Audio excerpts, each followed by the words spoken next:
ہمارے نریندر مودی صاحب جی پردھان منتری جی بہت ساری یوجنائیں لائے ہوئے، لیکن غریبوں تک وہ مال نہیں پہنچتا ہے۔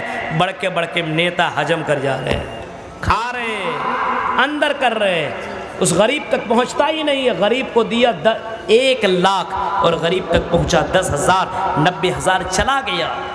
یہ بھی حرام ہے، یہ بھی حرام ہے۔ دیکھ رہے ہیں آپ، چاہے یہ نیتا کرے، چاہے یہ مولوی کرے، چاہے یہ پنڈت کرے، چاہے یہ مدنی کرے، سب کے لیے حرام ہے، یہ جائز ہے ہی نہیں۔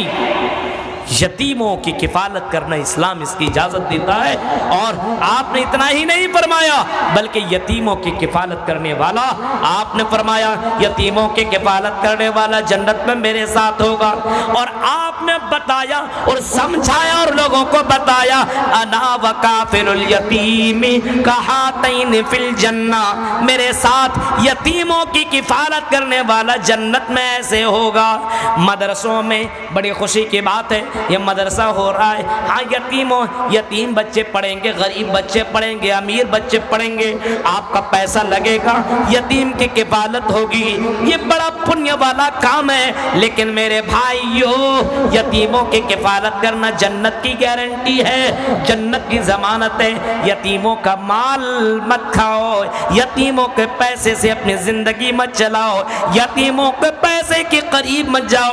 میرے بھائیو، اللہ کے رسول صلی اللہ علیہ وسلم کی زندگی دیکھو، جیونی دیکھو، اور صحابہ کرام کی زندگی دیکھو، یتیموں کے پاس یتیموں کے پیسے اور ان کے مال کے قریب نہیں جایا کرتے تھے۔ کیسے لوگ تھے؟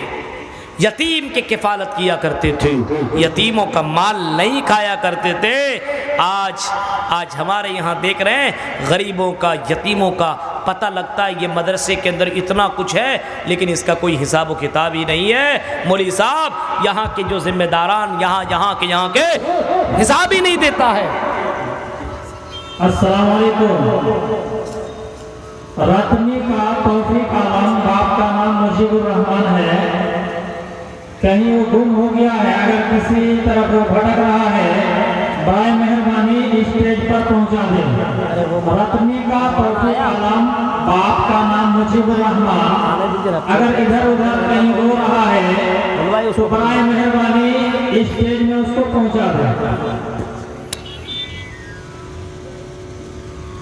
تو یتیموں کا مال کھانا یہ حرام ہے، یہ اللہ تعالیٰ نے تمہارے اوپر حرام کر دیا ہے، اور اللہ کے نبی سے کہہ رہے ہیں کہ اے نبی تلاوت کر دو، لوگوں کو بتا دو یہ تمہارے لیے حرام ہے کہ کوئی آدمی کسی یتیم کا مال کھا جائے، یتیم کا پیسہ کھا جائے، یتیم کا مال کھا جائے۔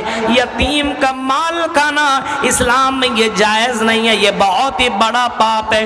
کوئی یتیم کا پیسہ کھا جائے، یتیم کا مال کھا جائے، وَلَا تَقْرَبُوا مَالَ الْيَتِيمِ، یتیموں کا مال مت کھاؤ، یتیموں کے مال کے قریب بھی مت جاؤ، یتیموں کے مال کے قریب مت جاؤ، بلکہ یتیموں کی کفالت کرو، یتیموں کا دیکھ ریکھ کرو، یتیموں کا دیکھ ریکھ کرو، یتیموں کے ساتھ حسن سلوک کرو، یہ کام کرنے کے وجہ سے جنت میں جاؤ گے۔ پھر فرمایا وَأَوْفُوا الْكَيْلَ وَالْمِيزَانَ بِالْقِسْطِ، او لوگو جب بھی تم وزن کرو تولو تو انصاف کے ساتھ تولو۔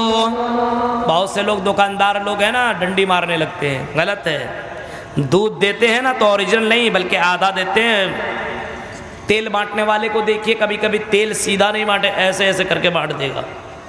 ہاں دیکھا آپ نے، ڈنڈی مار لوگ، وزن کے اندر کم کرنے والے لوگ۔ وَيْلٌ لِّلْمُطَفِّفِينَ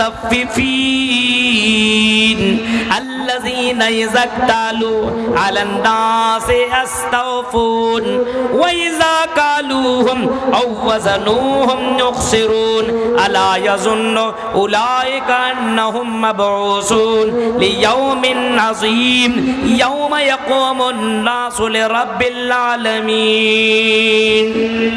ایسے چوری کرنے والوں کے لیے، ناپ تول میں کمی کرنے والوں کے لیے جہنم میں ویل ہے، جہنم کا ایک